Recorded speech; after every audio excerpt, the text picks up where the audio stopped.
দিব্যজ্যোতি মইনা পাৰিজাত বৰপথাৰ শাখাৰ প্ৰথম বাৰ্ষিক প্ৰতিষ্ঠা দিৱস উদযাপন ডিব্ৰুগড় বৰপথাৰ দিব্যজ্যোতি সংঘৰ ৰাজহুৱা প্ৰেক্ষাগৃহত অনুষ্ঠিত কৰা হয়। প্ৰাচীৰ প্ৰতিজ্ঞা উন্মোচন, মইনাসকলৰ বাবে শিশু কবিতা আবৃত্তি, স্মৃতিশক্তি পৰীক্ষা আৰু শ্লোগান লিখা প্ৰতিযোগিতা। মইনাসকলৰ মুকলি সভা আৰু সন্ধিয়া মইনাসকলৰ দ্বাৰা শিশুনাট প্ৰদৰ্শন কাৰ্যসূচীৰে অনুষ্ঠান সামৰণি পৰে। যেহেতু প্ৰথম বাৰ্ষিক দিব্যজ্যোতি মইনা পাৰিজাতৰ আজি প্ৰতিষ্ঠা দিৱস, আপুনি উপস্থিত থাকি কেনেকুৱা ধৰণৰ আপোনাৰ অনুভৱ আজি দিনটোত? খুব সুন্দৰ অনুভৱ। আজি দিব্যজ্যোতি মইনা পাৰিজাতৰ যি প্ৰথম বাৰ্ষিক প্ৰতিষ্ঠা দিৱস, এই প্ৰতিষ্ঠা দিৱসৰ লগত সংগতি ৰাখি আজি পুৱাৰে পৰা কেইবাটাও কাৰ্যসূচী আমাৰ উদ্যোক্তাসকলে তেওঁলোকে অনুষ্ঠিত কৰিছে আৰু প্ৰতিটো কাৰ্যসূচী মইনাসকলক লৈ খুব সুন্দৰভাৱে তেওঁলোকে অনুষ্ঠিত কৰিছে। আৰু আমি যিখিনি দেখিছোঁ আৰু যিখিনি শুনিছোঁ, তেওঁলোকৰ প্ৰতিটো কাৰ্যসূচীয়ে সফল হৈছে। আৰু এই অনুষ্ঠানতে আৰু এটি মুখ্য অনুষ্ঠান আছিল মইনাসকলৰ মুকলি সভা।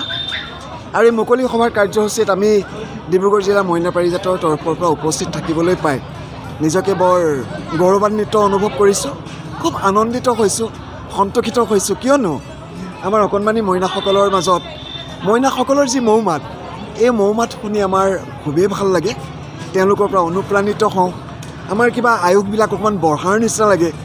আৰু মইনাসকলৰ মৌমাতৰ যিটো অনুষ্ঠান বা মুকলি সভাৰ যিটো অনুষ্ঠান, তেওঁলোকৰ কথা কোৱা, তেওঁলোকৰ গীতৰ অনুষ্ঠান কৰা, কবিতা আবৃত্তি কৰা, এই গোটেই অনুষ্ঠানটোৱে এটা সাংঘাতিক ধুনীয়া পৰিৱেশৰ সৃষ্টি কৰিছে। আৰু মই খুব আনন্দিত হৈছোঁ আৰু খুব মোৰ এটা ভাল মনোভাৱেৰে মই ঘৰলৈ যাব ওলাইছোঁ। মইনাসকলৰ যিখিনি পৰিৱেশন অতিকে সুন্দৰ হৈছে। আৰু দিব্যজ্যোতি মইনা পাৰিজাতৰ যিটো প্ৰচেষ্টা, এই প্ৰচেষ্টা শলাগ ল'বলগীয়া। আমাৰ ডিব্ৰুগড় জিলা মইনা পাৰিজাতৰ লগতে সদৌ অসম মইনা পাৰিজাতৰ এখন উল্লেখযোগ্য মইনা পাৰিজাত হিচাপে তেওঁলোকৰ যিখিনি কাৰ্যক্ৰমণিকা, সেইখিনি তেওঁলোকে কৰি আহিছে, আমি দেখিছোঁ, শুনিছোঁ। গতিকে দিব্যজ্যোতি মইনা পাৰিজাতৰ এটি সুন্দৰ ভৱিষ্যত আমি কামনা কৰিছোঁ।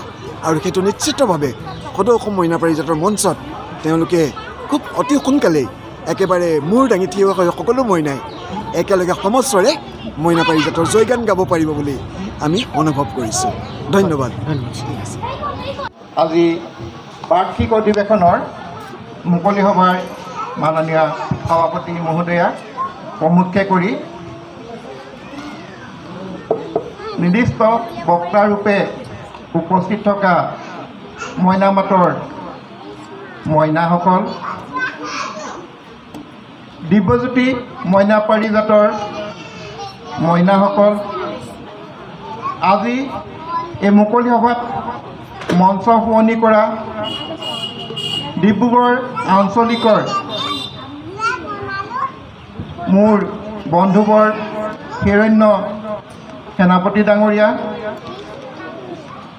ডিব্ৰুগড় জিলা মইনা পাৰিজাতৰ মাননীয় সম্পাদিকা শ্ৰীযুক্তা মামণি শৰ্মা ডাঙৰীয়ানী, ডিব্ৰুগড় জিলা মইনা পাৰিজাতৰ সাংস্কৃতিক সম্পাদক তথা মিলিজুলি মইনা পাৰিজাতৰ সম্পাদক মাননীয় ৰাজীৱ ফুকন ডাঙৰীকে প্ৰমুখ্য কৰি মোৰ সন্মুখত উপবিষ্ট শিশুপ্ৰেমী ৰাইজ। আচলতে মইনাসকলে আৰু উপৰোক্ত বক্তাসকলে মইনা পাৰিজাতৰ জন্মলগ্নৰে পৰা মইনা পাৰিজাতৰ বিভিন্ন কাৰ্য, উদ্দেশ্য, লক্ষ্য তথা এই বিগত কালছোৱাত মইনা পাৰিজাতে পালন কৰি অহা, উদযাপন কৰি অহা, সমাপন কৰি অহা বিভিন্ন কাৰ্যাৱলীৰ বিষয়ে এক বিস্তৃত বিৱৰণ আপোনালোকৰ আগত দাঙি ধৰিলে। কথাতেই কয়, আজিৰ শিশু কালিলৈ দেশৰ নাগৰিক। আৰু এই নাগৰিকসকলক যদি আমি শিশু অৱস্থাতেই সুন্দৰৰূপে, সবলৰূপে গঢ়ি তুলিব নোৱাৰোঁ, তেনেহ'লে আমি আমাৰ দেশৰ সবল নাগৰিক গঠন কৰাত অসমৰ্থ হ'ম আৰু শিশুসকলৰ শাৰীৰিক মানসিক তথা সৰ্বাংগীন বিকাশৰ কাৰণে এখন মঞ্চৰ প্ৰয়োজন আৰু সেই মঞ্চখন প্ৰদান কৰিছে এই মইনা পাৰিজাতৰ দৰে অনুষ্ঠানসমূহে। আজি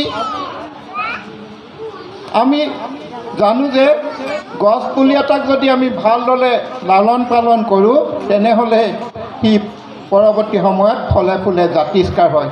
যদি আমি পুলিটোক ভালদৰে লালন পালন নকৰোঁ তেনেহ'লে ভৱিষ্যতত তাৰ পৰা ফুল ফল পোৱাৰ আমি আশা কৰিব নোৱাৰোঁ। গতিকে মইনা পাৰিজাতে শিশুসকলক এই সৰু অৱস্থাতে তেওঁলোকৰ সৰ্বাংগীন বিকাশৰ বাবে বিভিন্ন ধৰণৰ কাৰ্যক্ৰম হাতত লৈছে আৰু তাৰ প্ৰতিফলন আজি আমি দেখিবলৈ পাইছোঁ। আমাৰ কণ কণ মইনাসকলে হাতত মাইক্ৰফোনটো লৈ কোনোবাই কবিতা আবৃত্তি কৰিছে, কোনোবাই বক্তৃতা দিছে। এইটো এটা ডাঙৰ সাফল্য, কাৰণ আমি ডাঙৰসকলে মাইক্ৰফোনটো লৈ কথা ক'বলৈ সংকোচ কৰোঁ, দিগদাৰ